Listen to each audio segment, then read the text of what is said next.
TV7 Israel News is made possible thanks to your generous donations.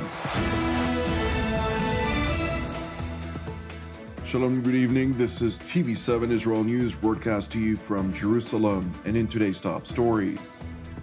Islamist Palestinians launch a barrage of rockets from the Gaza Strip toward Israel's southern communities, drawing heavy retaliatory bombardments against Hamas installations in the enclave. The United States Special Envoy for Syria, James Jeffrey, highlights earlier this week that Ankara and Washington are very closely aligned in all that pertains to the situation in Syria. Turkish President Recep Tayyip Erdogan warns Europe to avoid mistakes that would bring about their destruction amid rising tensions with Greece in the eastern Mediterranean. Palestinian Islamists launched a barrage of rockets from the Hamas-controlled Gaza Strip toward Israel's southern communities, less than a day after Hamas officials vowed to exacerbate the violence it directs at Israel in light of Jerusalem's refusal to capitulate to the Islamist extortion tactics by means of indiscriminate terror attacks. Shortly after 5 a.m. this morning, Islamist Palestinians launched 6 projectiles toward Israeli territory. Rocket alert sirens sounded in Israeli communities throughout the country's south, forcing hundreds of thousands of Israeli civilians into bomb shelters within the Homefront Command's instructed time frame of 15 seconds. Thankfully, all of the incoming projectiles exploded in uninhabited areas, causing no injuries or damage.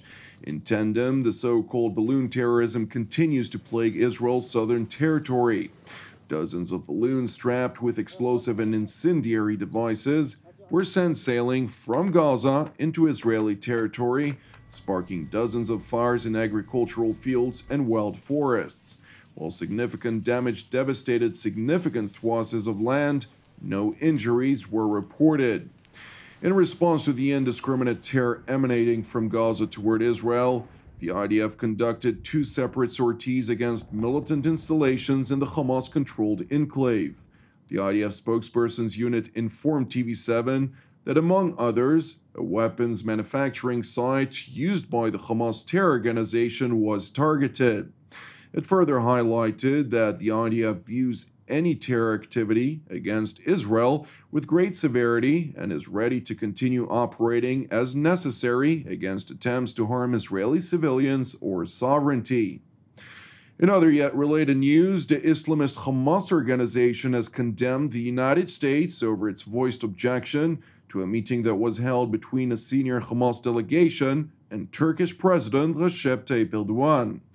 The referred-to meeting, which took place on August the 22nd, included, among others, Hamas Political Bureau Chief Ismail Haniyeh and Deputy Chief Saleh al-Arouri. The discussions focused on the latest developments vis-à-vis Palestinian efforts to confront Israel, among other topics of mutual concern. In a rebuking response, the U.S. State Department underscored in a statement that it strongly objects to Turkish President Erdogan over hosting 2 Hamas leaders, one of whom has a bounty on his head for his involvement in multiple terrorist attacks, hijackings, and kidnappings. The statement further warned the Turkish leader that his continued outreach to this terrorist organization only serves to isolate Turkey from the international community, harms the interests of the Palestinian people, and undercuts global efforts to prevent terrorist attacks launched from Gaza. Meanwhile, last night, the Hamas Political Bureau Chief held a press briefing during which he praised the Turkish media for their apparent bias in favor of the Palestinian cause. أشيد بالدور الذي يلعبه الإعلام التركي في دعم القضية الفلسطينية وفي الوقوف إلى جانب هذه المظلمة التاريخية التي تعرض لها الشعب الفلسطيني منذ أكثر من 70 عام.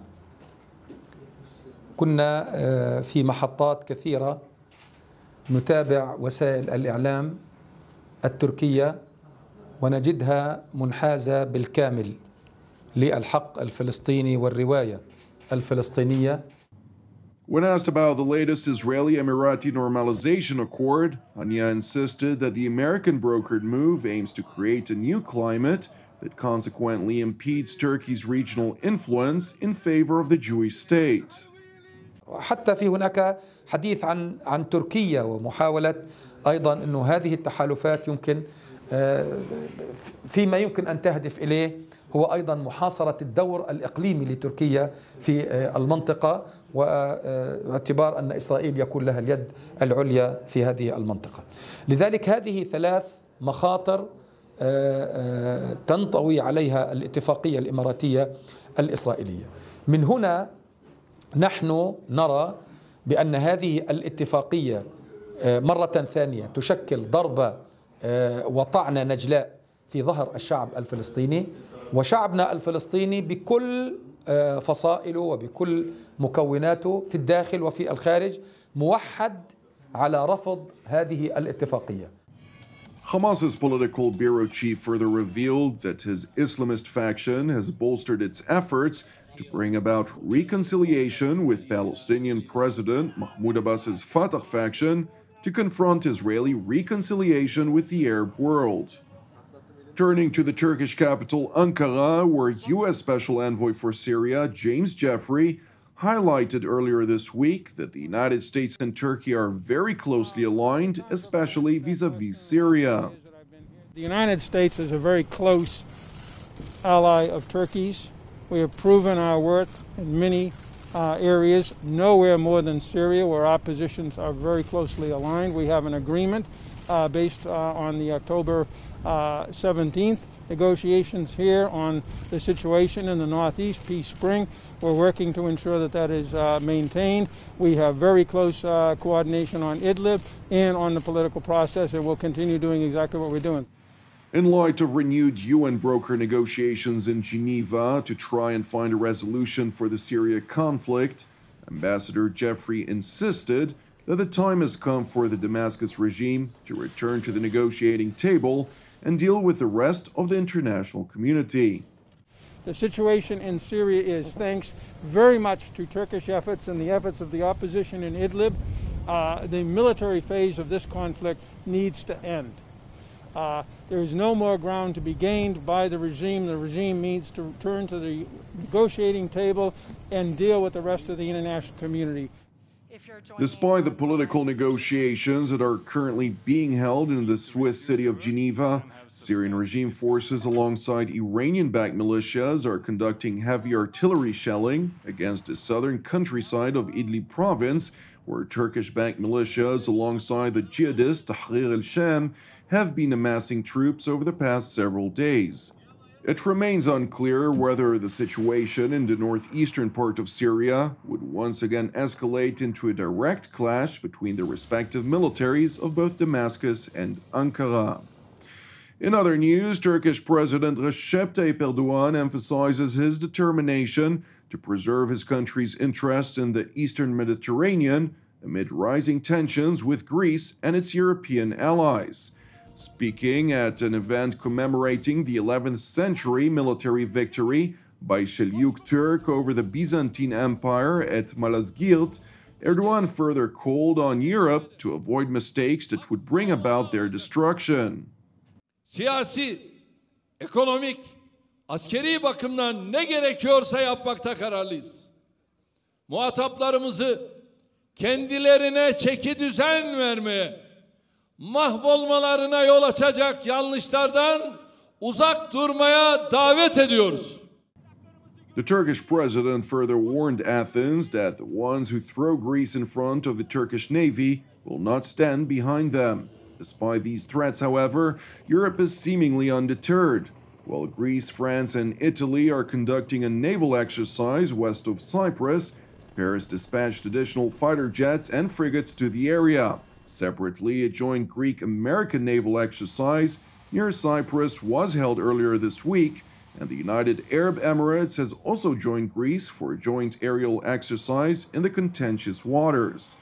Alongside these military exercises, the Greek parliament ratified its accord with Egypt in an apparent response to Turkey's decision to extend an operation of a heavily guarded seismic survey vessel in disputed waters. In tandem, Greek Prime Minister Kyriakos Mitsotakis called on Turkey to stop its provocative actions and negotiate a viable settlement.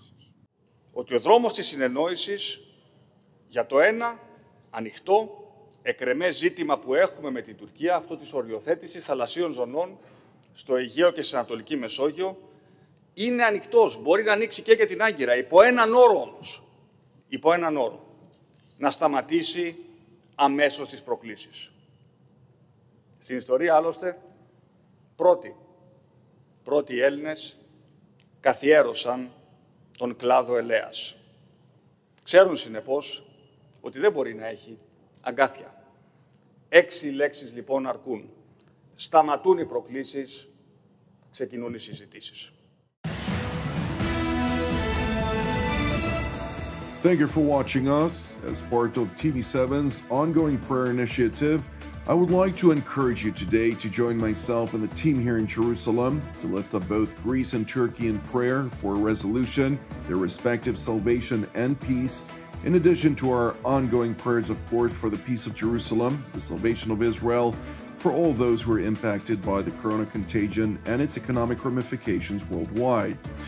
Furthermore, I would like to thank all of you who partner with us regularly by means of prayer and finance. Since we are a donation-based ministry, TV7 Israel Productions would not be possible without your monthly dedicated support.